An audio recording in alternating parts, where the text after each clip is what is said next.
গুরুদেবের মুখে খুব সুন্দর সুন্দর জবাব শুনলেন,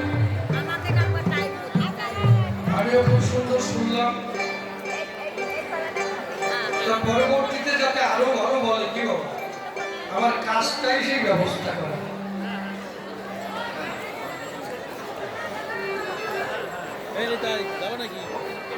ধৈর্য ধরে বসে না,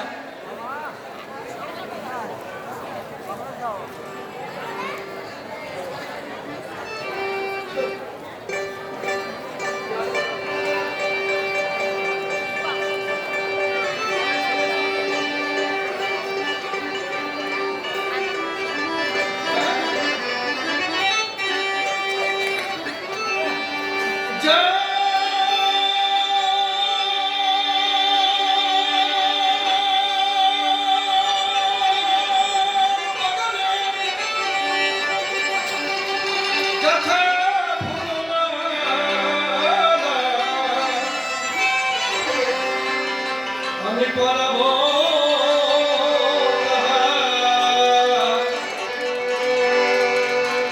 বলে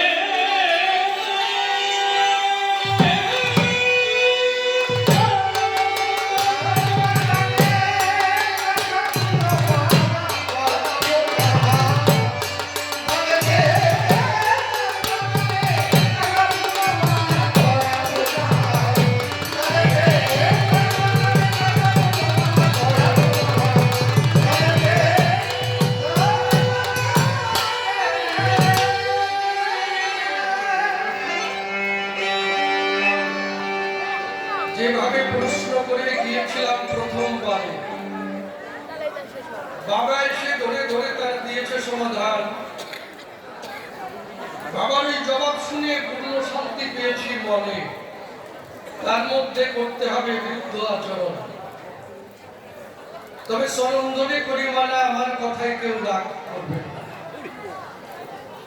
কারণ রাগ করলে কবি কাব্যের বেচা কিনা হবে তাই। আমি যেভাবে খোসা দেব ঠিক লাইন মতো কথা পড়বে, কথা মিথ্যা নয়। তাই বলি সব হ্যাঁ করে। আমার গুরুদেব আছে রসের ঠিলি, আমার তর্কের খোসা যখন লাগবে ঠিলের গায়ে, ওই খোসা যখন লাগবে তখন রস সোয়াই আসবে, একদম কৃপা হয়েছে প্রভু। হ্যাঁ, সেই রস আস্বাদন করবেন যত সুধী চয়। তবে আপনাদের কাছে করি বর্ণনা, আপনারা একারা সেই রস আস্বাদন করবেন না, আমার আর দুই এক ফোঁটা দেবেন এই জায়গায়। বসে শুনুন গাড়ি করে, ওই দুই এক ফোঁটা পেলে পরে যাতে মানব জীবন ধন্যবাদে হয়। আমি প্রশ্ন করেছিলাম, তাই বাবা তোমার কাছে জানতে চাই যে কান্তা প্রেম আর হরিনামের মধ্যে কোনটা শ্রেষ্ঠ হয়, তাই তো? তাতে বাবা বলেছে তাই বিশুদ্ধ প্রেমের দ্বারা নামিক দর্শন হয়, বিশুদ্ধ প্রেমের দ্বারা নামিক দর্শন হয়। শুধু তাই নয়, পিতৃধন রক্ষা করতে হবে, বাক্য শক্ত করতে হবে, মুখ ঠিক রাখতে হবে, তারপরে কাজ হবে, তাই তো? কিন্তু বাবা তুমি যে শিক্ষা দিছো মনে খুলে বলি তোমার দ্বারে, শাস্ত্র গ্রন্থের মধ্যে যা পাই মিথ্যা কথা নয়। ভাগবতে কি আছে? ভাতৃপৃথিবী সুশ্রী তৎক্ষণাৎ, অর্থাৎ কেউ যদি মনে মনে ভাবে যে আমি অমুক জায়গায় নাম সংকীর্তন হচ্ছে, আমি ওই নাম শ্রবণ করতে যাব, এই ভাব যখনই হবে উদয়, তখন ভগবান এসে হৃদয়ে ধরা দেয়। হরে কৃষ্ণ। অমুক জায়গায় নাম যজ্ঞ হচ্ছে, খুলে বলি সভা পাশে, তাহলে সেইখানে আমি যাব। গৌরে কয় দুটি কাপড় বার করো, পাঞ্জাবি বার করো, আমাকে যেতে হবে ওই জায়গায়, কেন? নাম শ্রবণ করতে যাব। এখনো গন্তব্য স্থানে যায় নাই, শুধু ভাব দেখানো হয়েছে, ভেবেছে যে আমি একটু নাম শ্রবণ করতে যাব। এইটা ভাবনার সঙ্গে সঙ্গে হৃদয়ে ভগবান বাধা পড়ে যায়। ভাগবত এই কথা কয়, প্রেম ভক্তি কৃষ্ণ পরে দূরের কথা, কি খালি ভাবলেই যদি ভগবানের হৃদয়ে বাধা পড়ে যায়, তাহলে প্রেমের দরকার কোন জায়গায়? ভাবুন তো হিয়ারে। তারপরে যে হরে কৃষ্ণ রাম নাম, হরে কৃষ্ণ কৃষ্ণ কৃষ্ণ হরে হরে, হরে রাম রাম রাম হরে হরে। এই যে 16 নাম 32 অক্ষরের ভিতরে হরে কৃষ্ণ রাম নাম, প্রত্যেকটা অক্ষরের মধ্যে শক্তি আছে, যা উচ্চারণ করার সঙ্গে সঙ্গে কাজ হয়।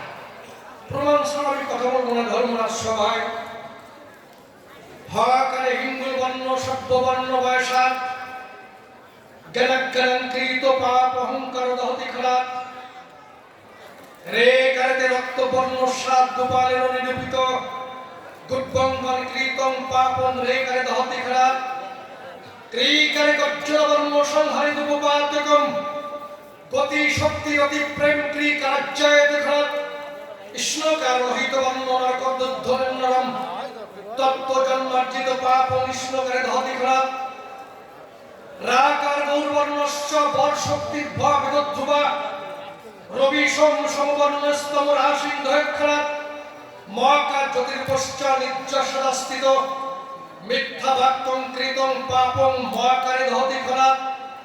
অর্থাৎ এই প্রত্যেকটা অক্ষরের ভিতরে যে শক্তি আছে, আমি বলি সবার কাছে যা উচ্চারণ করার সঙ্গে সঙ্গে দেহস্থিত পাপ হয় ক্ষয়, তাহলে যে নামের মধ্যে নায়িকা শক্তি রয় তার প্রেম লাগবে কোন? নামের মধ্যে এমন আছে জাদু, এমন আছে মধু, যাই একবার উচ্চারণ করার সঙ্গে সঙ্গে ঘুমের ঘরেও যদি উচ্চারণ করে মহাশয়, দেহস্থিত পাপ হয় ক্ষয়। কি ভগবান তার হৃদয়ে ধরা পড়ে যায়। শাস্ত্রে কয়, শিষ্যের কথা নয়, তাই তো? গেল আমি বলি সনাতন আজামিল ছিল, তাহলে বিবাহ করার পরে বসে শুনুন নারী নয়, আবার বেশ্যালয়ে গমন করে, কথা মিথ্যা নয়। বেশ্যালয়ে যখন যায়, আমি দেই পরিচয়, এক বেশ্যার সঙ্গে প্রীতি বাঁধা হয়, তারপরে এমনি ভাবে বেশ্যার সঙ্গে যখন ঘর সংসার আরম্ভ করল, তাদের ভালোবাসার দ্বারা একটা সন্তান হলো, কনিষ্ঠ পুত্র, যার নাম আদরে নারায়ণ রাখে বসায়। এইভাবে নারায়ণ নাম রাখে বসে শুনে বিজ্ঞ লোকে আর চুরি ডাকাতি করে, পরধন হরণ করে, গর্ভাবতী মহিলা পেট সিঁড়ি এমনি ভাবে বিভিন্ন সাজা দিয়ে গহনা হরণ করে রয়। এর মতো পাপাচারী নাই বিশ্ববসুধায়। এইবার অজামিল যখন পড়িল মৃত্যু শয্যায়, রোগগ্রস্ত অবস্থায় পড়ল, মৃত্যু শয্যায় শায়িত হলো, তখন যমরাজা দূত পাঠালো, যাও দূতগণ, আমি বলি তোমাদের পাশে ওরে বেঁধে নিয়ে আসো, বসিয়ে উচিত শিক্ষা দেব এই জায়গায়। ও জীবনে ভালো কর্ম করে নাই, চিন্তা করি তাই তারে বেঁধে নিয়ে আসতে হবে এই জায়গায়। যমদূতগণ যারা ছিল, আমি বলি সভা চলো, এলো মেলো কেস করলো, তন্ত ক্রিবড়ি করিতেছে। ওই দৃশ্য নিয়ে যখন উপস্থিত হয়, অজামিল যখন ওই দৃশ্য দেখিবারে পায়, অজামিল তাকে তাই আর বাসার কায়দা নাই, এরূপ কি ভয়ঙ্কর রূপ করতেছি দর্শন। তখন নিজের পুত্রর নাম করে বসে শুনুন নারী বলে, কোথায় বাবা নারায়ণ, আমি বলি সবার ধারে যখন কনিষ্ঠ পুত্রর নাম ধরে নারায়ণ নারায়ণ বলে অধরে যখন ডাক দেয়, তখন বিষ্ণু সিংহাসন তলে যায়। তখন দেবদূত পাঠায়, যাও অর্ডার দিলাম, যাও। কেন? অজামিলকে স্বর্ণ রথে করে, আমি বলি তোমাদের ধারে, তার যত্ন করে নিয়ে আসবে এই জায়গায়। এইবার দেবদূত যারা ছিল তারা গেল, স্বর্ণ রথে করে নিয়ে বিষ্ণু চরণ প্রান্তে পৌঁছালো। সেখানে কিন্তু অজামিল স্থান পায়। তার কোনো প্রেম নাই, তার কোনো ভক্তি নাই, তার পিতৃ ধনে রক্ষার কোনো বালাই নাই। জীবন ভরে অপকর্ম করেছে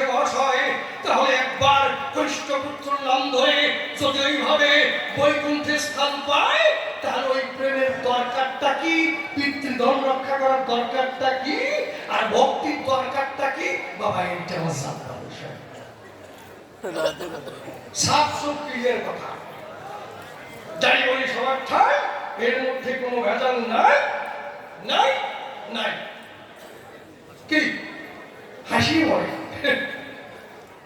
ব্যাপারটা কি ভাববেন? আসলে যে আমারটাই ঠিক তা কিন্তু বলি না। বাবার সঙ্গে যখন আলোচনা হয় কি দেব পরিচয়, বিভিন্ন যুক্তিকে মানে বুঝিয়ে না পারলি যাওয়া। এইবার বাবা যখন আসবে পরিষ্কার বুঝাই দেবে যাতে আমার কানে যায়। ঠিক তাহলে সেই প্রেম ছাড়া আমি দিয়ে বলি আমার কাব্যের ধারা, ভক্তি ছাড়া পিতৃধন রক্ষা জীবনে করে নাই। সে যদি বৈকুণ্ঠে স্থান পায় ভুলভাল করি, মানে কনিষ্ঠ পুত্রের নাম নারায়ণ, অনেকের নাম নারায়ণ ডাকে না যত্ন বলে, কেউ নাম ডাকে কৃষ্ণ, কারণ নাম ডাকে বড়রা, মানে স্বয়ং বড়রা আমার মতো থাকে না, কারণ নাম ডাকে বাসুদেব। এই যে বাসুদেব বসেছি, তাহলে এই বাসুর নাম নিয়ে যদি ওই বাসুর কাজ হয়, তাহলে প্রেম লাগবে বলছি। এই বাসুর নাম নিয়ে যদি ওই বাসুর কাজ হয়, এই নারায়ণের নাম নিয়ে যদি ওই নারায়ণের নাম নেয়, তাহলে এই নারায়ণ বাকি আর ওই নারায়ণ বাকি। আমি বুঝলাম এক জায়গায় কি খারাপ করেছে নাকি মশাই? এই জন্য প্রত্যেকটা জবাব আমি চাই বাবা, যেখানে যেখানে বুঝতে পারি নাই এই প্রেম, প্রেম কিভাবে কি বাজারে কিনতে পাওয়া যায় নাকি কি কম? আমার কথা নয়, সস্তায় কি বাজারে কি পাওয়া যায় বস্তা বস্তা। প্রেম কিভাবে জাগৃত হয়, কোন পথে গেলে কি কৌশলে এই প্রেম আবির্ভূত হবে, এইটা বোঝার বিষয়। প্রেম কারে করে, কোন জগতে গেলে প্রেম করে, সহজে কিভাবে হয়, যদিও না যাই অন্তত শিখিয়ে যাই বাবা যখন আসে। কি মিথ্যা বলি নাই? তাহলে তুমি আমার কথা দিও, প্রত্যেকটি জবাব দিও, তোমার কাছে আমি শুনতে চাই। তারপরে কি বলেছে? প্রভু কয় পরশলোক সাধ্যের নির্ণয়, রায় করে সদম্য আচরণের বিষ্ণু ভক্তি হয়। উদাহরণ দেয় যে এইগুলো নিচের কথা, বলবে নিচের কথা। আচ্ছা বাবা, এখানে আমি বুঝতে পারি আসলে আমার কি বোঝার জায়গা বুঝিয়ে গেছে নাকি ঠিক আছে? কারণ এই যে সদম্য আচরণ, সদম্য ত্যাগ, জ্ঞান মিশ্রয়, নিচের কথা কি করে হয়? কি গুরুদেব বসে আছে, শিষ্য এগিয়ে যাচ্ছে, যাচ্ছে চট করে পা লেগে গেল গুরুদেবের গায়ে, শিষ্য ঠিক পারল না, ও একবারে বুক করে এগিয়ে যাচ্ছে, যদি আমার মতো হয় হেঁটে গেল। গুরুদেব কেন অভিশাপ দিয়ে বসলো, দেখ তোর কি হয়। গুরুদেব বসে আছে, খুলে বলি তোর কাছে আমার গায়ে পা লেগেছে, সেদিকে লক্ষ্য নাই, তোকে আমি অভিশাপ দিতে চাই। কেন তাই তাই কি দেখবে? আর ওই গুরুর কাছে যদি ওই শিষ্য আছে, বাবা আমি বুঝতে পারি কি, আমাকে ক্ষমা করে জায়গা দাও তোমার ভাই। তখন গুরুদেব দেখে কয়, বাবা তুই দেখিস না এ সময়, তুই ছিলি অন্য ভাবনায়, আমার গায়ে পা লেগে যায়, যা তোর কাছে যা বাবা, তোর দোষ নাই, এই জায়গায় ক্ষমা পেয়ে যাবে। কিসের দ্বারাই? জ্ঞানের দ্বারাই। তাই এই জ্ঞান যদি জাগৃত থাকে, বসে শুনুন বিজ্ঞলোকে গুরুদেবের অভিশাপ থেকে মুক্তি পায়। কি এগুলো নিচের কথা, এগুলো আইন আমার বুকের ব্যথা। কি করে নিচের কথা হয়? হ্যাঁ, উপরের কথা কোনটা? জ্ঞান শূন্য। জ্ঞান শূন্য উপরের কথা কি করে হয়? কি ওটা গেল হয়ের কথাই। দেখুন আপনার অপারেশন হবে, এখন ডাক্তার যদি একবারে সরাসরি অস্ত্র চালাই দেয়, কি হবে আপনার অবস্থা? ওরে বাবারে, ওরে বাবারে, মরে গেল। কিসের চালায়? ব্যথা চালায়, তাই তো? ডাক্তার তখন কি করবে? এর জ্ঞান আছে, আগের জ্ঞান হরণ করতে হবে। তখন অপারেশন থিয়েটারে নিয়ে যাবে, আমার কথা নেবে, ওরে অজ্ঞানের ডাক্তার আনো। অজ্ঞানের ডাক্তার এসে যখন অজ্ঞান করবে, ওরে কেটে ফেলেন, বেটে পিষে ফেলেন। ওর বাবার বাবাও যদি বুঝতে পারে, তাহলে এটা কয় জ্ঞান শূন্য। আমি তো কথাই হই না ধন্য। তাহলে ওই বেটে পিছিয়ে বলেন তাহলে জ্ঞান শূন্য, অতএব ওর মধ্যে জ্ঞান নাই। অজ্ঞানে ডাক্তার হরণ করে দিয়েছে রে ভাই, ও আছে মরা অবস্থায়, ওরে মরা ভক্তি কয়। জ্ঞান যদি যুক্ত থাকে তাহলে তাজা ভক্তি কয়, আর জ্ঞান শূন্য হলে তাহলে মরা ভক্তি কয়। তাজা ভক্তি চাইতে মরা ভক্তি কি হলে বল হয়? জ্ঞান শূন্য কি সত্যি না? জ্ঞান শূন্য হলে মহাই কামড়ালে ঠিক করে না। তাহলে দেখুন এই যে সদম্য ত্যাগ, এটা কেন গেল নিচের কথা?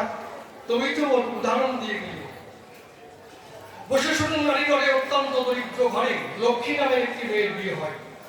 লক্ষ্মীবাই, তাদের সংসার চলে না মোটে, আমি বলি কাপড়ের হাটে ভিক্ষা করে খায়। ওই গ্রামে আসে এক ধনাঢ্য ব্যক্তি, লক্ষ্মীকে দেয় মাঝে সাঝে কুযুক্তি। তুমি সর্বমানাঙ্গি না, এরকম লোক আছে না? যদি গরিব ঘরের বউ হয় মাঝে মাঝে বেকায়দা কথা কয়, কুযুক্তি। কেন? কি বলবো, তোমার ঠাই তোমার পরার মতো একটা বস্ত্র নাই, ছেঁড়া বস্ত্র পরিধান করিয়াছ, তুমি চলো আমার সাথে আমার ভবন, আমার সঙ্গে আমার বাড়িতে যাবে, একেবারে খাট পালঙ্কর উপর বসে থাকবে, আর তোমার এই বলবে না জ্বালাতন। এই কথা যখন কয় আর লক্ষ্মী ব্যথা পায়, কটুবাক্যে ব্যথা দেয়, এখান থেকে করো প্রত্যাবর্তন, আমি করি তোমার মানা, আর কোনোদিন আমার বাড়িতে আসবে না, যাও। তা ধনাঢ্য ব্যক্তি বলে কি, শোনো, যদি কোনোদিন বিপদে পড়ো যাইও, এই কথা বলে দেয়। তা কি বলবো, সবার পাশে একদিন লক্ষ্মীর গুরুদেব লক্ষ্মীর বাড়ি আসে, তাই না? তার স্বামী ভিক্ষায় চলে যায়, আরে লক্ষ্মীর কাছে খেতে চায়, বাবা তুই আমার কথা নেবি, কিছু খেতে দেবি। বাসিদার ক্ষুধার ঠেলায় লক্ষ্মী দেখে তাই ঘরে আমার চাইলেন নাই, কি দিয়ে করবো গুরুসভার আয়োজন। তবে অন্তরী করি বিবেচনা, তার জন্য কোনো ভয় পাবো না, ওই ধনাঢ্য ব্যক্তির বাড়িতে গিয়ে দিব দর্শন। ধনাঢ্য ব্যক্তির বাড়িতে যখন যায়, ধনাঢ্য ব্যক্তি লক্ষ্মীকে দেখতে পায়, তখন ডাক দিয়ে কয়, আজই তো হলো আগমন, বড় কি চাই? আমি বলি তোমার ঠাই যাহা কিছু চাইবে তাই পরিবর্তন। বলে বাড়িতে আমার গুরুদেব আসে, কি বলবো তোমার পাশে কিছু চাল ডাল দেবাই শোনা। ধনাঢ্য ব্যক্তি বলে, কি বলবো তোমার কাছে, তোমার জন্য ধন ভান্ডার খোলা আছে, যা যাও নাও প্রয়োজন, তবে তার বদলে আমার কিছু দিতে হবে, আজকে রাত্রিটি আমার সঙ্গে কাটাতে হবে, এই যে কায়দা, থাকতে হবে আমার সাধন, তাহলে নিশ্চয়ই তুমি চাল ডাল পাবে, নিয়ে যাবে, গুরু সেবা করতে পারবে। আগে এই কথা শুনিয়া লক্ষ্মী ওই কথায় সাই দিয়া চাল ডাল নিয়া বাড়িতে গেল চলিয়া, রন্ধন কার্য সারিয়া যখন গুরু সেবা দেয়, গুরু সেবা হয়ে গেল, গুরুদেব চলে গেল, এমন সময় বাড়িতে তার স্বামী এলো, ডাক দিয়ে কয়, প্রিয়ে কি সকালবেলায় ভিক্ষায় গিয়েছি, কি বলবো তোমার কাছাকাছি এক মুষ্টি চাল পাই নাই কোনো জায়গায়। লক্ষ্মী করে বর্ণনা, তার জন্য স্বামী তুমি কোনো ব্যথা পেও না, আমি তোমার সেবার ব্যবস্থা করবো। লক্ষ্মীর স্বামী ডাক দিয়ে বলে, বড় খুলে চাল ডাল কোন জায়গায় পেলি? বলে ও কথা শুনবা পরে, আগে আসো স্নান করছো, সেরে স্নানের পরে তোমার খাওয়া দাওয়া হবে, তখন আমি করিব। স্বামী স্নান করতে গেল, স্নান কার্য সেরে এলো, স্বামীকে সেবা করাইলো, এইবার স্বামী কই, বলো তো আমার চাল ডাল পেলে কোন জায়গায়? বলে কি বলবো, তোমার পাশে বাড়িতে আমার গুরুদেব আসে, আমার পাশে তখন খেতে চাই, বাড়িতে দেখি তাই চাল ডাল নাই। ধনাঢ্য ব্যক্তির বাড়িতে গিয়ে দিয়েছিলাম দর্শন, তার বাড়ির থেকে চাল ডাল এনে কি বলবো তোমার সঙ্গে ধারে এই গুরু সেবা করেছিলাম আয়োজন। কি বলবো তোমার কাছে, দেখো এঠো অন্ন পড়িয়ে আছে, মিথ্যা নাম বচন। তবে লক্ষ্মী বলে, এবে তার জন্য কি চেয়েছে তোমার শুনতে হবে, কেন আজ রাত্রেতে কাটাতে হবে তার ভবন। এই কথা শোনার পরে স্বামী বলে, লক্ষ্মীর ধারে রান্নাঘরে যাওয়ার পরে এঠো অন্ন ধরে বলছে নাও তোমার হস্তান্তর করি আমার পর, তুমি আমার কথা নেবে, এই প্রসাদ নিয়ে যাবে। তোমাকে যখন স্পর্শ করতে যাবে বলবে এই প্রসাদ করিতে হবে ভক্ষণ। বিশ্বে যদি ঈশ্বর থাকে আমি বলি তোমার বাকে তোমাকে স্পর্শ করবে, আসে না কোনজন। এই কথা যখন বলল সেই প্রসাদ নিয়ে লক্ষ্মী চলল। ধনাঢ্য ব্যক্তির বাড়িতে গিয়ে যখন দিল দর্শন, ধনাঢ্য ব্যক্তি দেখে লক্ষ্মীর মুখ, অন্তরে পেয়ে সুখ, বলে প্রিয়ে তাড়াতাড়ি দেওয়া আলিঙ্গন। লক্ষ্মী বলে এবে আলিঙ্গন পরে হবে, এই প্রসাদ আগে তোমাকে করতে হবে ভক্ষণ। আমি বলি সভা সন্নিধানে প্রসাদ খাওয়ার জন্য যখন হস্ত বাড়াইয়ে দেয় লক্ষ্মী দেবী, যখন হাতে প্রসাদ দেয় তখন দেখতে পাই প্রসাদ নেওয়ার সঙ্গে সঙ্গে যেমন কিভাবে হৃদয় হয়, তখন ধনাঢ্য ব্যক্তি দেখতে পায় প্রতিটি অন্যের গায়ে কৃষ্ণমূর্তি দেখা দেয়। এইভাবে কৃষ্ণমূর্তি হলো প্রেমানন্দে বদন ভরে আকার হরে বলো, ভাতের মধ্যে লক্ষ্মী দেবী কৃষ্ণ রূপ দেখায়। কি তবে যে ভাতের মধ্যে কৃষ্ণ রূপ দেখায় সেই স্বধর্ম ত্যাগ কি করে নিষের কথা হয়? মানুষ কত বহন করে, কত সাধন করে, পিতৃধন রক্ষা করে, কত কিছু করে ভগবান দেখায় না, আর ভাতের মধ্যে দেখায়, ব্যাপারটা আলাদা না। তা নিষের কথা কি করে বাবা?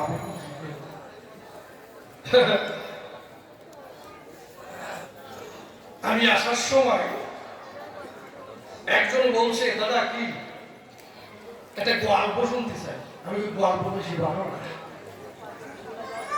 কয়েক গল্প, পাদের গল্প। তারপর ঠিক আছে, খারাপ কিছু না, কারণ কবিতা আমি বলি সভাস্থান এটা হচ্ছে মিষ্টান্ন। এর মধ্যে দুধ আছে, চিনি আছে, এলাচ আছে, কিসমিসি আছে, তেজপাতা আছে। যার দুধের অংশ ভালো লাগবে সময় খাবে কি করে, যার কিসমিস ভালো লাগবে সিমই সিমই খাবে, যার তেজপাতা ভালো লাগবে চাটা দিয়ে চলে যাবে। কি বলবো সবার কাছে, কবিতার মধ্যে সব আছে, হাসি রহস্য সব কিছু। এটা এত লাগবে না। তিন শয়তান, মারাত্মক শয়তান, সাংঘাতিক শয়তান, অসম্ভব শয়তান, দারুণ শয়তান। ওরা বলছে ভাই কি জীবন বলে তো অনেক প্রতিযোগিতা দেখেছি বা শুনেছি, একটা নতুন প্রতিযোগিতা করতে চাই।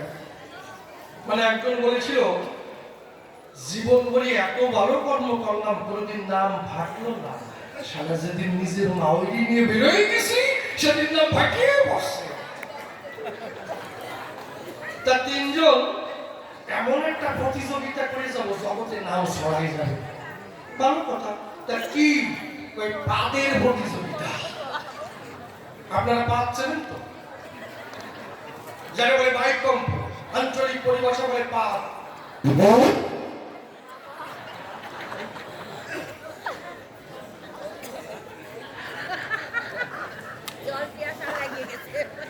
তাই পেট দিয়ে মানে পাইপ দিয়ে যে প্রদীপ লিবাতে পারবে তাহলে 1000 টাকা পুরস্কার দেওয়া হবে এই প্রতিযোগিতা। তা আপনারা কেউ মন্দিরের প্রদীপ ভাববেন না, এটা হচ্ছে গল্পের প্রদীপ, সলতে থাকে না, তেল থাকে না, কিছু থাকে না, খালি গল্প। কি তাই যে প্রদীপ যে পেটে লিবাতে পারবে তাহলে 1000 টাকা পুরস্কার দেওয়া হবে। তিনজন বাজারে চলে গেছে সকাল সকাল গ্যাস ভাড়া দিয়ে, একজন গিয়ে 35টা পোল্ট্রি দিয়েছে, মাত্র 35টা। ওর সঙ্গে একটু বিট লবণ মাখিয়েছি, কারণ ডিমের পোল্ট্রির ডিমের সঙ্গে যদি একটু বিট লবণ মাখানো যায় তাতে গ্যাসের উৎপত্তি একটু বেশি হয়। 35 টাকায়। আর একজন কি করেছে আলুর চপ, লঙ্কার চপ, এলেন্সার চপ, পেঁয়াজি, যত চপ আছে ভাই একটাও বাদ দেয় না, সব কটা খাইছে। আর পেঁয়াজি খাই তো গ্যাস এমনি হয়। আর একজন কি করছে 45টা কাঁচা আলু খাইছে, কাঁচা আলু রান্না করে। খেয়ে তিনজন হেঁটে আসছে, তা ওর মধ্যে যেটা মারাত্মক শয়তান সালাক, ও হেঁটে আসছে পা ফাঁকা করে না, কারণ অনেক সময় পা ফাঁকা করলে বেরোয় যাতে পারে। অন্তর দিয়ে দেখুন ভেবে তাতে পাদের সাপটা একটু কমে যাবে। ও পা লাগিয়ে হেঁটে আসছে। যখন তিনজন উপস্থিত হয়েছে, একজন বলছে, ভাই দুঃখের কথা কারে কব, আর কত সময় সাজিয়ে রাখবো, এবার আর প্রতিযোগিতা আরম্ভ করবে। প্রদীপ জল করে জ্বলছে। একজন কি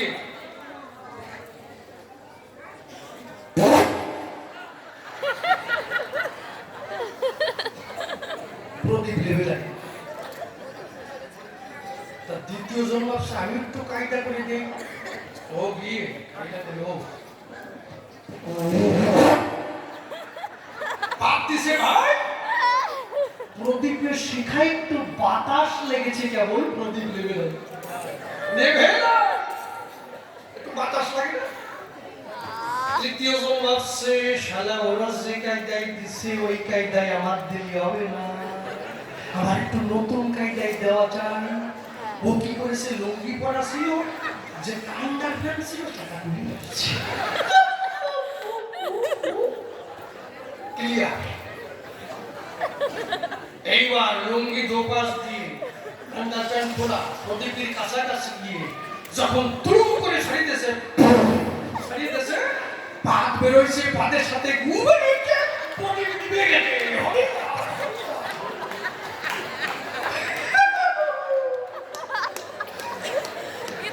উনি নাকে কেমন করছে, তো ঠিক আছে না, খাসি লাগছে গন্ধ ওই জায়গায় খেয়ে দিচ্ছে।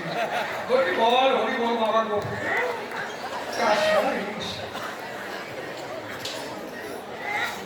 বলছে হ্যাঁ 1000 টাকা ফেরত, প্রদীপ ভুলে গেছে। ও কয় এই তুই 2000 টাকা ফেরত।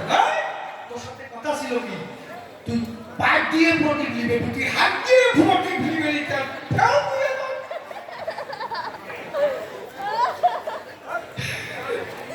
একজন আসলে ও মানে বিরাটি পারতেছে না আসলে। তা আমি কই আজকে ধরা পড়ছে তো আমার কিছু করার নেই। কপালে যে কি আছে আজকে পরে না শুনে কেন অভিশাপই কাটি হয় কি। আমি কই গেছে আমার বাবা পাঠিয়ে প্রদীপ দিয়েছে, আমি কই গেছে পাঠিয়ে জমা দিয়েছে, কই না যদি পড়িয়ে আমি করবো। বাবা কি কর, তুমি সব বুঝতেছো কেন? তাই জন্য বাবা চরণ ধরে করিবা না, আমি যতক্ষণ না বসবো ততক্ষণ আমার গ্যাস গেছি যাবে না। তাহলে স্বধর্ম ত্যাগ করে বসে শুনুন নারীর দলে কৃষ্ণ বাতের মধ্যে দেখায়, সেটা নিচের কথা কি করি হয়, তুমি কইছো নিচের কথা। তারপরে কি দেখুন, হনুমান শ্রেষ্ঠ হলো কি কান্তা প্রেম, স্বামী স্ত্রীর প্রেম, এইটা নাকি শ্রেষ্ঠ। হনুমান শ্রেষ্ঠ হলো না, তাই না? কারণ হনুমান কি করলো, যখন যজ্ঞ হয়েছিল আমি বলি সভা করো, হনুমান এক কোনায় বসে হয়। হনুমান কবে হিয়া, কারণ সীতা দেবী সবাইকে সবকিছু দেয়, আমারই কিছু দেয় না কেন? সময় আমার কথা কি তার মনে নাই? সময় ও সময় হনুমান বসে আছে কোনায়, তখন চারিদিকে হলো এদিকে। যখন হনুমানই গেল আমি বলি সভা চলো, এক গাছে মুক্তার হাত তার হাতে তুলে দেয়। ওই মুক্তার হার যখন পেল তাই নিয়ে জঙ্গলের মধ্যে চলে গেল। ওই মুক্তার হারকে দেখে কয়, তুই তো সিনেমা জানকির কথাই, একটু রাম নাম শোনাতে পারিস আমার? হারে রাম নাম শোনায় না মোটে। হনুমান পড়ে সংকটে দন্ত দিয়ে কেটে কেটে চূর্ণ বিচূর্ণ করে দূরে ছুঁড়ে ফেলে দেয়। দূরে লক্ষণ ছিল, ডাক দিয়ে বলল, হলো মায়ের গলার হার ছেল্লি কিসের দায়? হনুমান বলে, তাই যে হারের মধ্যে রাম নামের গন্ধ বাতাস নাই তা হনুমান করে না গ্রহণ। লক্ষণ বলে, এবে তোর গায়ে কোথায় রাম নামের চিহ্ন আছে তাই দেখাতে হবে। হনুমানে কেউ যদি আমাকে বলে আজকে কি বার, আমি বলি হনু কয় রাম বার। খেতে কেমন? রাম খাওয়া। হাওয়া কেমন? রাম হাওয়া। রাম নামের গান গাওয়া, অন্য চিন্তা নাই। যদি তোমার নামে ধরে একই, তুমি দেখা দিও গোলকের গোসাই। জয় রাম বলে ধরে বসে শুনুন নারী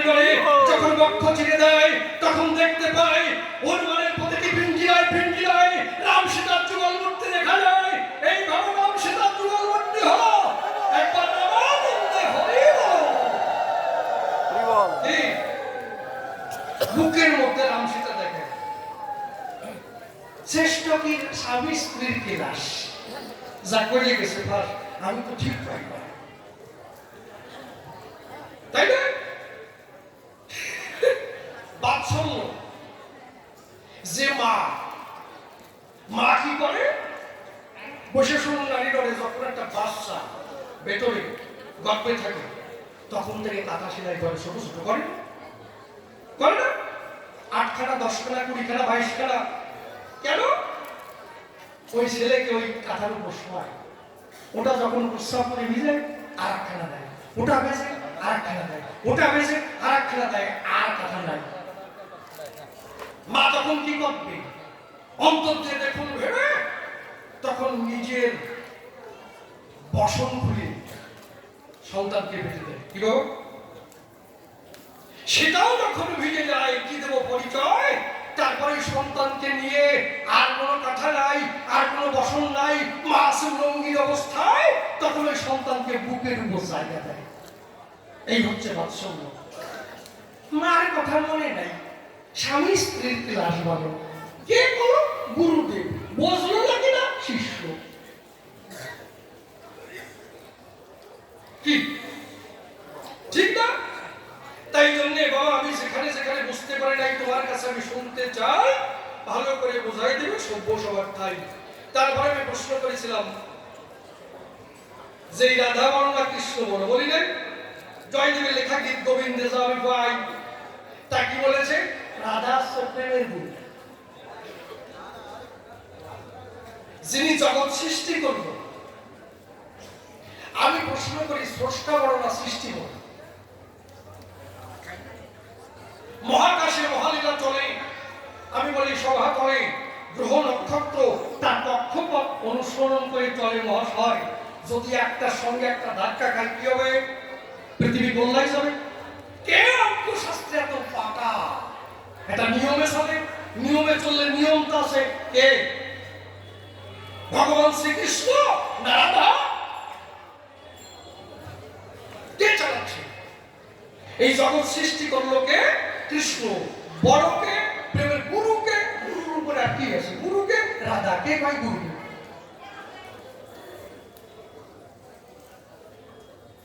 আমার কৃষ্ণ ইচ্ছা করলে কি না হবে ওই রকম রাধা তৈরি করে তার লীলা রস আস্বাদন করতে পারবে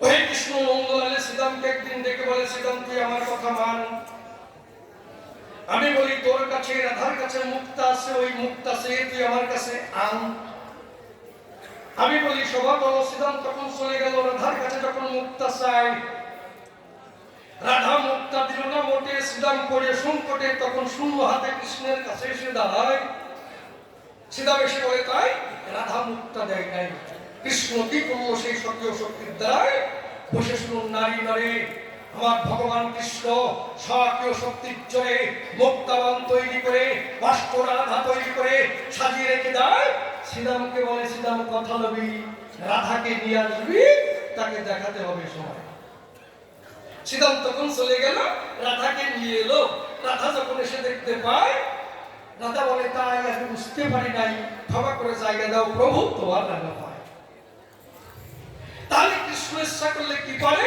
ওই রকম রাধা তৈরি করে করিস তাহলে ওই রকম রাধা তৈরি করে তার লীলা করতে পারে কিন্তু রাধা কোনোদিন পারে না কৃষ্ণ ইচ্ছা করলে পরে রকম হাজার হাজার লক্ষ লক্ষ কোটি কোটি রাধা তৈরি করতে পারে কিন্তু রাধার এমন কোন শক্তি নাই যে একটা কৃষ্ণ বানাতে পারে রে ভাই পারে না পারে না পারে না তাই যদি পারত যখন কৃষ্ণ ছেড়ে চলে গেছিল সেই দিন লতায় পাতায় ধুলি কোনায় কৃষ্ণ রূপ দেখতো কি দেখতো যখন তাকে বৃক্ষ ভাবে এই যে আমার কৃষ্ণ কমলাক্ষ তাই না বৃক্ষ জড়িয়ে ধরে কেন জড়ায় ধরবা কেন একটা কৃষ্ণ বানায় দাও ওখানে একটা কৃষ্ণ চলে গেছে এখানে আর একটা কৃষ্ণ বানায় কি তাহলে কি তাহলে পাগলের মতন হয়ে ঘুরে বেড়ায় কেন কৃষ্ণরে পাই না কৃষ্ণ চলে যায় আর পাগল তো হবে হারাই যায়, তো পাগল পাগলের নিয়ে হবে না। দেখুন আমাদের সেই যে ব্রেইন, এর তিনটে প্রধান পার্ট আছে, তিনটে লব আছে, ফ্রন্ট লব, অক্সিপিটাল লব, প্যারাইটাল লব, তাই না? তাহলে এই যে আমাদের দেহ, এই দেহে এখান থেকে কেটে যায়, কেটে গেলে পরে ওখান থেকে যারা দেহ কোষ হয়, জীবের গঠনগত কার্যগত কোষ বলা হয়, মেডিকেল সায়েন্সে হয়। তাহলে ওই কোষ ওই রক্তের সঙ্গে কেটে যাওয়ার সঙ্গে সঙ্গে কোষ নষ্ট হয়, আবার ওই কোষের থেকে আবার কোষ তৈরি হয়ে যাবে। কেন? ওই কোষের মধ্যে সেন্ট্রোজোম আছে। কিন্তু যারা নিউরন কোষ হয় ব্রেনে থাকে, বসে শুনেন বিজ্ঞ লোকে, যদি ব্রেনে আঘাত লাগে মহাশয়, ওখান থেকে রক্ত ঝরবে, ব্রেনেই থাকবে, আর ওখান থেকে নিউরন কোষ নষ্ট হবে, আর কোনো দ্বিতীয় কোষ তৈরি হবে না। কেন? ওর মধ্যে সেন্ট্রোজোম নেই। এই তাহলে 14,000-এরও বেশি নিউরন কোষ আছে। আমি বলি সবার কাছে, দেখুন এই যে যুবক যুবতী প্রেম করে, খুলে বলি সভা পরে প্রেম করে না, ওকে আমার টুম্পা কোথায়, একটা মেয়েকে ভালোবাসে, টুম্পা কোথায়, টুম্পা কোথায়। তা ওই মেয়েটা কি করলো, ওকে ভালোবেসেছিল, যখন আর একটা ভালো ছেলে পায় ওর ল্যাঙ্গুয়েজে ওর সাথে চলে যায়, তখন কি হবে, পাগল হবে না? আমার টুম্পা কোথায়, খেতে যায়, ভাত যখন মুখে দেয়, ভাতের মধ্যে টুম্পার ছবি ভেসে ওঠে মহাশয়, যখন জল খেতে যায়, জলের মধ্যে ছবি দেখে, ঘুমোতে যায়, চোখ বুঝতে পারে না। কি এই যে টুম্পা চিন্তা করে, সাপোর্ট দিচ্ছে কি? আপনি চিন্তা, আপনি যে কোনো চিন্তা করছেন, আপনাকে সাপোর্ট দিচ্ছে কি? নিউরন কোষ, 14,000-এর বেশি যে নিউরন কোষ আছে, হ্যাঁ, সাপোর্ট দিচ্ছে ওই নিউরন কোষ। এইবার কি সাপোর্ট দিতে দিতে দিতে দিতে যখন 14,000-এর বেশি সব শেষ হয়ে যায়, তারপরে কি হবে? তারপরে ফ্রন্ট লব ধরবে, অক্সিপিটাল লব ধরবে, প্যারাইটাল লব ধরবে, এই সাইড খারাপ হবে। এই সাইড যখন খারাপ হবে, এই সাইডের সঙ্গে এই সাইড কানেক্ট আছে, এই সাইড ধরবে, এর সঙ্গে পেছনের সঙ্গে কানেক্ট আছে, পেছন ধরবে, হাত পাগল হবে, তারপরে পাগল হয়ে একেবারে কাজ পাগল হয়ে যে ল্যাংটা হয়ে বস্তা করে ঘুরে। কৃষ্ণকে যখন না পেল, তখন কৃষ্ণ কৃষ্ণ বলে একেবারে ধুলি করা, মাথায় পাতায় কীট পতঙ্গ ধুলি করা কৃষ্ণ রূপটাকে কখন দেখে ওই অবস্থা হয়ে পারে। আমি কইনি যে রাধারানী পাগল, কি বেশি বলেন না, কপালে যা আছে না তুমি জানি, আমি তো বলবোই নাকি আমার জন্য। আমি তো জানি মনে হয় কি রাধা পাগল হয়ে গেছে, পাগল হয়ে গেছে, কি ওর মনে হয় কোষ নষ্ট হয়ে গেছে, এই জন্য পাগল হয়ে গেছে। তুমি আমার ভালো করে বুঝলো কি? এই যে আমাদের আছে সেরিব্রাম, এর মধ্যে একটা হরমোন আছে হাইপোথ্যালামাস। 5টা ছেলে এক জায়গায় বসে আছে, এগুলো বোঝার দরকার আছে। 5টা ছেলে এক জায়গায় বসে আছে, একটা সুন্দরী মেয়ে হেঁটে যাচ্ছে, ওই 5টা ছেলের মধ্যে একজন শীষ দেয়, তাই না? একজন খারাপ কথা বলে বসে, কি বলে, আই লাভ ইউ বলে না? ওই 4 জনে বলে না, কিন্তু একজন বলছে। কেন বলছে? প্রশ্ন, কেন বলে? ওই 4 জনে তো বলে না, একজন কেন বললো? কারণ ওর মধ্যে হাইপোথ্যালামাস বেশি। হাইপোথ্যালামাসে যখন ঠেলা দিছে, তখন শীষ দিছে, আলাগুন কইছে, কেন ফোয়ারও খাইছে। ওই মেডিকেল টেস্ট করলে পরে, ডাক্তারের কাছে গেলে পরে, তারপরে ওইটা যাতে নিয়ন্ত্রণে আসে, নরমালের মধ্যে আসে, হাইপোথ্যালামাস চিকিৎসা করবে, ঠিক হয়ে যাবে, পরে শীষ দেবে না। মেডিকেল সায়েন্সে কয় নাকি? এর বোঝার দরকার আছে না? আপনার বুঝে মাস সালারে 10 সালারে কয় না, কিন্তু ওর যে দোষ না, তা তো আর বোঝা যায় না, ও তো হাইপোথ্যালামাসের দোষ। তাহলে তাহলে রাধা যে পাগলিনী, কি কায়দায় পাগলিনী হলো আমি ঠিক পাই না। এটা কি বেন্ডিস্ট, নিউরন কোষ খারাপ হয়ে গেছে, না অক্সিপিটাল লব খারাপ হয়েছে, না প্যারাইটাল লব খারাপ হয়েছে, না ফ্রন্টাল খারাপ হয়েছে? কিসের কারণে পাগলিনী হয়েছে? এই কোন পাগলিনী, কোন ভাবে কি খারাপ হয়েছে? খারাপ হয়েছে। এই জন্য মেডিকেল সায়েন্স ধরে বলে গেলাম সভা পরে, দেখি আমার বাবাজি কি কথা কয়। তাহলে আমার কৃষ্ণ কি করতে পারে? রাধা তৈরি করতে পারে। আমার কৃষ্ণ কৃষ্ণ ইচ্ছা করলে পারে মুক্তাবন তৈরি করতে পারে, আমার কৃষ্ণ ইচ্ছা করলে পারে কালের রূপ ধারণ করতে পারে। বসে শুনুন জ্ঞানী জনে, রাধা কৃষ্ণ দুইজনে একদিন নিকুঞ্জ বনে যায়। নিকুঞ্জ বনে যখন গেল আর তখন ঠিক হলো, অমনি গদা নিয়ে দেয় কি তুমি টুনটুন করো, মানে গান করতে করছো বরস কত সিগন্যাল দিচ্ছে, মানে তাড়াতাড়ি ওরে বাবা রে আজকে খেলাই করছে।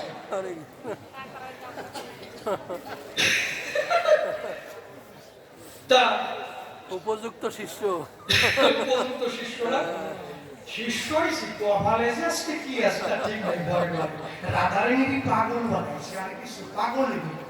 হ্যাঁ তাহলে এইবার দুইজন যখন নিকুঞ্জ বনে যায় আর আয়ন গদা নিয়ে ধায়, চিন্তা করে অন্তরে সারা বনের মধ্যে পেলে দুপুরে উচিত শিক্ষা দেব সেই জায়গায়। আয়ন চলছে রাগে রাগে, আমি বলি সবার পুরো ভাগে। ওই দৃশ্য যখন রাধা দেখতে পায়, রাধা বলে তাই আর বাসার কায়দা নাই, তুমি বাঁচাও হে কৃষ্ণ দয়াময়। ওই জায়ান যিনি গদা নিয়ে তেড়ে আসছে তিনি, এখন তো বাঁচা হবে ভীষণ দায়।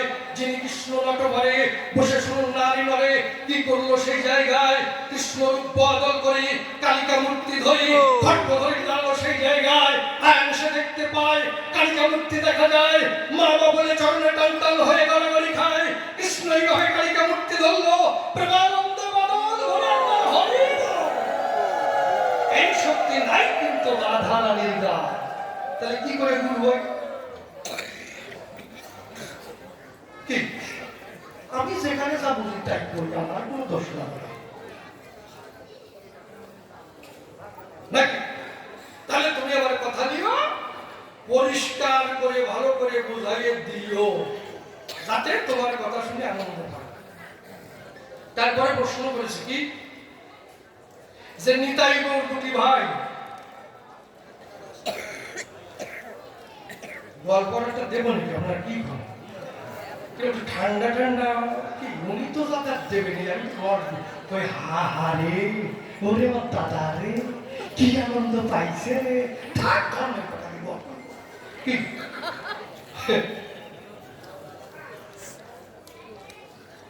একজন ডাক্তারি ফিরেছে, বোর্ডে লিখে দিয়েছে এখানে সকল প্রকার চিকিৎসা রোগের চিকিৎসা করা হয়, বেশি মাত্র 300 টাকা, রোগ যদি না সারাতে পারি 1000 টাকা ফেরত। কি অবস্থা কম, রুগীতে লাইন ধরেছে, যদি রোগ না সারাতে 1000 টাকা ফেরত পাবো। এই আর ডাক্তাররা সবাই মিটিং পাতাইছে, কয়ে ভাই কি রুগী তো সব ওই দিকে যাচ্ছে, আমরা তো মাসি তাড়াই, আমরা কি করে খাবো? একজন লাভ দিয়ে কয়, এক ডাক্তার লাভ দিয়ে আসতে আসতে ডাক্তারি ছাড়িয়ে দিল, কয় কে বাঁচবে কি করে? কয় রুগী হয়ে যাবো, ওষুধ দেবে টালিয়ে ফেলবো, রোগ 9,500 টাকা তো বাড়ি চলে যায়। এইবার রুগী হয়ে গেছে, ডাক্তার বলছে, ডাক্তারও সেই মারাত্মক সাংঘাতিক, বলছে কি হয়েছে?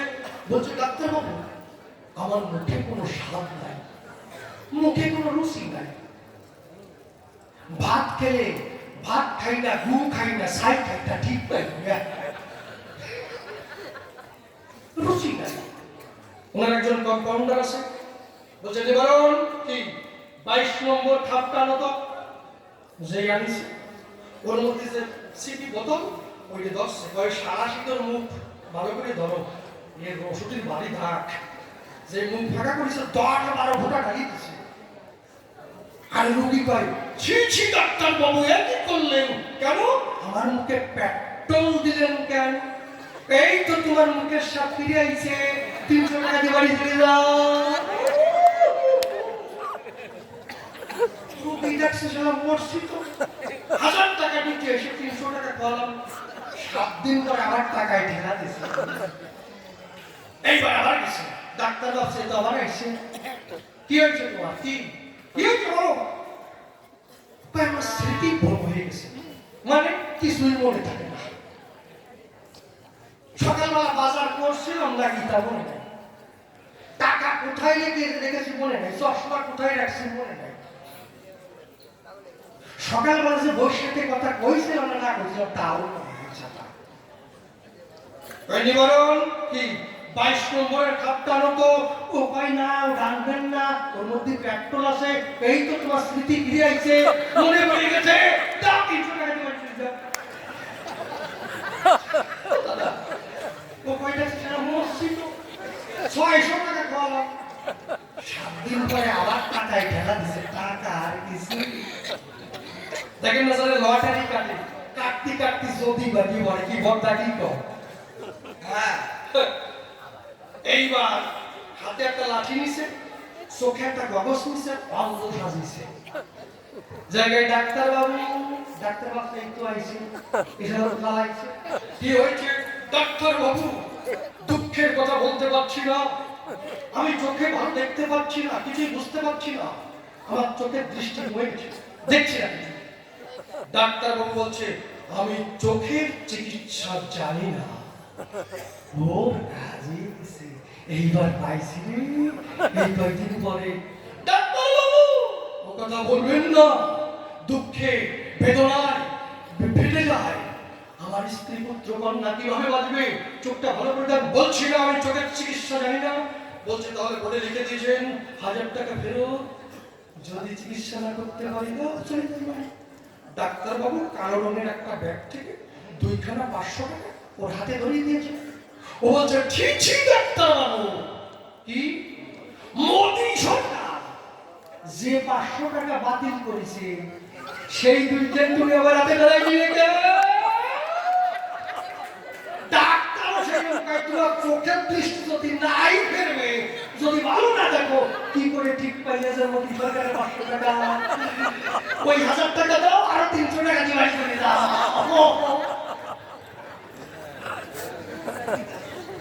এইবার 22 নম্বরের ধাপ দিয়ে গেলাম, চার কবে আর বেশি বলে কার্যালয় সভাস্থলে এইবার করি একখানা গানের আয়োজন, আছেন যত বিধ্বস্ততা পালন করে নীরবতা, আমার গানের দিকে রাখেন দিয়া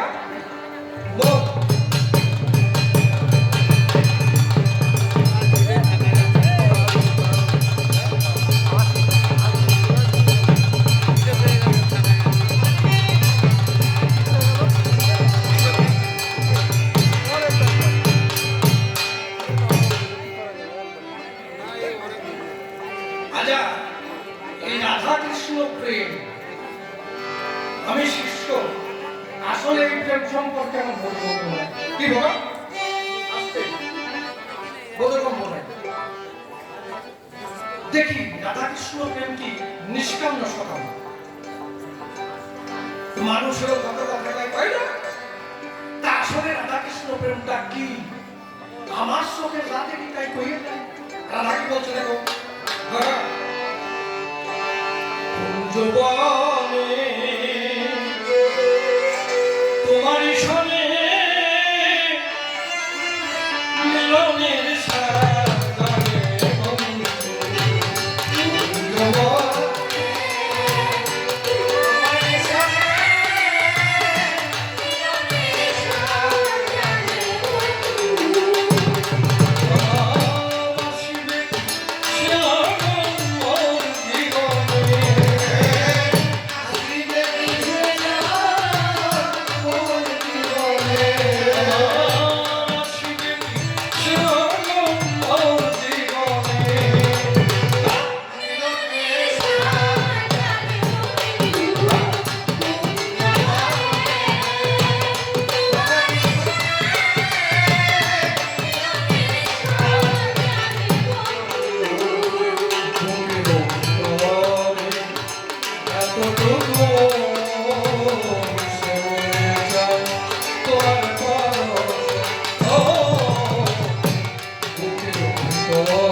যখন ক্রোধ এলো তখন রাধারানী কি গাইছে? দিল না নীলবর দিল না, তোদের নিঠুর বন্ধু জানা ছিল না গো, তোদের নিঠুর বন্ধু জানা ছিল না।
এই সংসারের মধ্যে থেকে কোনোদিন মজা হয়?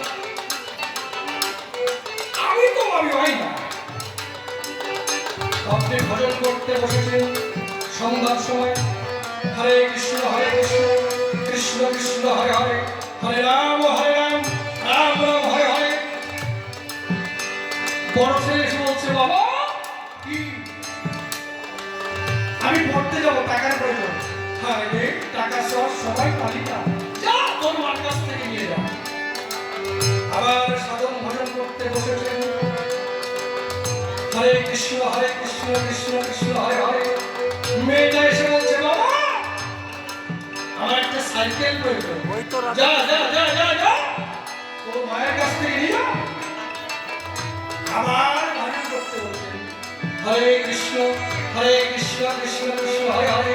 বউ এসে বলছে, আমাদের যে গাভীটি ছিল তার বাচ্চা খুঁজে পাওয়া যাচ্ছে না, আগে বাচ্চা নিয়ে আসো, তারপরে ভজন করো। ভজন 3 মাইল দুধ দিয়ে বলা হয়। শাস্ত্রে কি বলছে?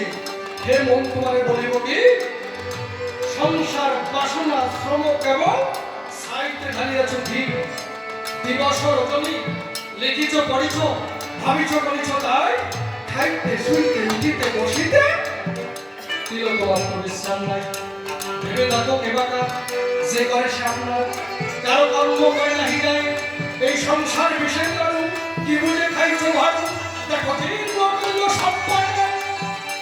দেখো না জীবন শুধুই পাবন, চাইতে কি তার বাধা, তবে কিসের তাই এত খাটনি, খাটি মনীষ গাধা। জাতিবিদ্যা মহত্বতার উপজয়গণ এই পঞ্চকণ্ঠ বলিয়াছে নিরূপণ, ঘৃণা লজ্জা ভয় চিকিৎসা অসুয়া অষ্ট পাশায় তুলসী জাতি নিয়া, কাম ক্রোধ লোভ মোহ মদ মাৎসর্য ওই ছয়জনা হয় সর্বধার্য। ওই পঞ্চকণ্ঠ কষ্টকর সহ সর্বপুজোকে তাই হুইল ধরো, আর রাত ভ্রান্তি এক ধরে ভিসেতে গেলেন এই নির্বিষে হয় না হবে তার সংসারের কত মাকড়সা যেমন আত্মসূত্রে যায় রমিক মাইয়া, তাহারও ভিতর থেকে ভগের লাগিয়া পঞ্চকোষে বলযাত্রা ঘুরিয়া সংসারে অনিত্য কর্মদ্দা পরিপূর্ণ তার প্রকৃত সংসারের মধ্যে থেকে কিভাবে সহজে তারে পাওয়া যায় এই তত্ত্ব জানতে যাবে তোমাকে তোমার কাছে বললেন এরপরে ঘুরে আমার সমাধে আসবে কাহার অভাবের কথা করবে না এখন বড় বড় কবিরা ছিল যারা যারা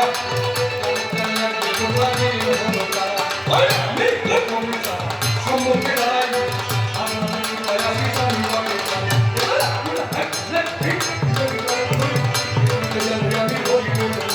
বাবা দেখি এসে আমার বাপি দেব সারা শাস্তি কি করি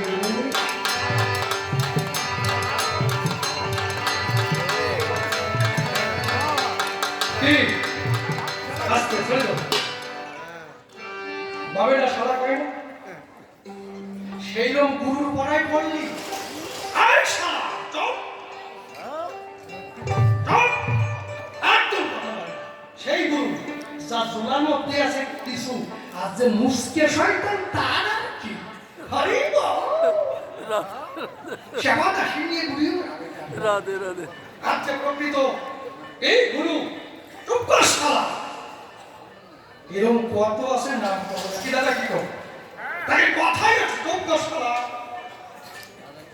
কেন না বাবা পাগলাই কই বসো নির্মল হয়ে কই হরি বল কি কায়দা রে যাক বাবা তো আসতেছে একবার হবে রেখো বলে আপনারা কোনো চিন্তা করেন সাইনি করুন রসে ঠিক হরি বল